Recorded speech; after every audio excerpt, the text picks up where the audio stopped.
HSC পরীক্ষার নতুন routine প্রকাশ করেছে শিক্ষা মন্ত্রণালয়। এইচএসসি পরীক্ষার রুটিন আমি আবার বলছি, তোমাদের যে নতুন রুটিন সেটা প্রকাশ করা হয়েছে, যেটা পরীক্ষা সেপ্টেম্বর 11 তারিখ থেকে শুরু। ঢাকা শিক্ষা বোর্ডের ওয়েবসাইটে তোমরা দেখতে পাবা 15 আগস্ট আজকে তারা এইচএসসি পরীক্ষা 2024 স্থগিত সময়সূচি নামে এই রুটিন প্রকাশ করেছে।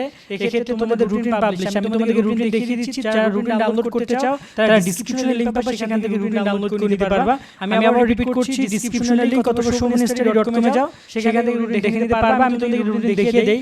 তোমাদের এখানে পরীক্ষার রুটিন হচ্ছে ভূগোল দ্বিতীয় পত্র 11 তারিখে, রসায়ন প্রথম, ইসলাম ইতিহাস সংস্কৃতি প্রথম, ইতিহাস প্রথম, উৎপন্ন অবস্থান প্রথম 12 তারিখে পরীক্ষা। মানে তারপর হচ্ছে তোমাদের 15 তারিখ মাঝখানে তোমাদের এখানে 13 এবং 14 তারিখ বন্ধ, যেখানে রসায়ন দ্বিতীয়, ইসলাম ইতিহাস, তারপর হচ্ছে উৎপন্ন অবস্থান দ্বিতীয় পত্র পরীক্ষা হবে 15 তারিখে। 17 তারিখে একদিন বন্ধ দিয়ে অর্থনীতি, 19 তারিখে একদিন বন্ধ দিয়ে তোমাদের এখানে পরীক্ষা হবে অর্থনীতি দ্বিতীয় পত্র। অনলাইন কেনাকাটা হোক শিক্ষা বাজারের সাথে, তোমাদের প্রয়োজনীয় অনেক পণ্য তোমরা শিক্ষা বাজারে পেয়ে যাবা। তাই এখনই তাদের ফেসবুক পেজ ভিজিট করো এবং তোমাদের প্রয়োজনীয় সকল পণ্য অর্ডার করো। ডিসক্রিপশন থাকা লিঙ্ক থেকে চেক করতে পারো। পৌরনীতি, জীববিজ্ঞান, ব্যবসা প্রথম পত্র পরীক্ষা হবে 22 তারিখে। তো 22 তারিখে পরীক্ষা হবে তোমাদের এগুলো। আর এখানে অর্থনীতি, পৌরনীতি, জীববিজ্ঞান, ব্যবসা দ্বিতীয় পত্র পরীক্ষা হবে 24 তারিখে। তারপরে হচ্ছে তোমাদের এখানে মনোবিজ্ঞান পরীক্ষা, মনোবিজ্ঞান কৃষি শিক্ষা, মনোবিজ্ঞান কৃষি শিক্ষা, মৃত্তিকা বিজ্ঞান এগুলো এবং পরিসংখ্যান পরীক্ষা হবে প্রথম পত্র পরীক্ষা হবে 26 সেপ্টেম্বর। আর তোমাদের এখানে মনোবিজ্ঞান কৃষি শিক্ষা, মৃত্তিকা বিজ্ঞান দ্বিতীয় পত্র, কৃষি পরিসংখ্যান দ্বিতীয় পত্র পরীক্ষা হবে 29 তারিখে। ওকে।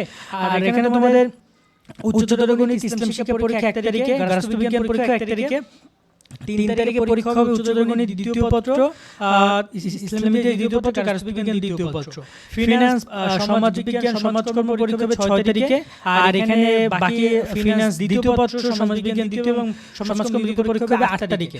একদম সেম টু সেম রুটিন, শুধুমাত্র 8 এর জায়গায় 9 হিসেবে তারা প্রকাশ করেছে। এবং এই হচ্ছে তোমাদের পরীক্ষার নতুন রুটিন। এবং এখানে ব্যবহারিক পরীক্ষা তারা জানিয়েছে যে ব্যবহারিক পরীক্ষা শেষ হবে 15 তারিখ, শুরু হবে 15 তারিখ থেকে। মূলত পূজার কারণে 8 তারিখ থেকে 15 তারিখ পর্যন্ত তারা ছুটি দিয়েছে। 15 তারিখ থেকে তোমাদের ব্যবহারিক পরীক্ষা শুরু, 23 তারিখ পর্যন্ত ব্যবহারিক পরীক্ষা চলবে। এবং এখানে তারা বলেছে যে 24 তারিখের মধ্যে সকল জিনিসগুলো জমা দিতে হবে। আর সবকিছু ঠিকঠাক রয়েছে। ওভারঅল মূল কথা হচ্ছে যে পরীক্ষার রুটিন 11 তারিখ থেকে শুরু হয়ে 8 তারিখ পর্যন্ত চলবে, সেপ্টেম্বর অক্টোবর 8 তারিখ পর্যন্ত। তো দেখা যায় যে ডিসেম্বর লেগে যাবে তোমাদের রেজাল্ট দিতে। সেটা হচ্ছে আপাতত একটা গুড নিউজ। অনেক শিক্ষার্থী রুটিন অপেক্ষা করছিল, তাদের জন্য রুটিনটা প্রকাশ করে দিয়েছে মাধ্যমিক এবং উচ্চ শিক্ষা বোর্ড ঢাকার ওয়েবসাইটে। সো তোমরা রুটিনটা এখন ডাউনলোড করো, এটা ডাউনলোড করে নিয়ে ডেসক্রিপশন লিংক থেকে রুটিন। আমার মতে একদম যে খারাপ হয় না, মানে একদম যে অনেক খারাপ হচ্ছে তা কিন্তু না, পারফেক্ট একটা রুটিন। 2 দিন একদিন বন্ধ, সবগুলো পরীক্ষা তোমরা পেয়েছো। তারপর রুটিন দেখে নাও যে পরীক্ষাগুলোতে বন্ধ কম আছে সেগুলোর উপর সবাই একটু প্রিপারেশন নিয়ে নিও, তাহলে আশা করি আর কোনো সমস্যা হবে না। সো আজকে মতো আমরা এখানে বিদায় নিচ্ছি। দেখা হবে নেক্সট একটা ভিডিওতে। ততদিন শরীর সুস্থ থাকো, ভালো থাকো। আল্লাহ হাফেজ।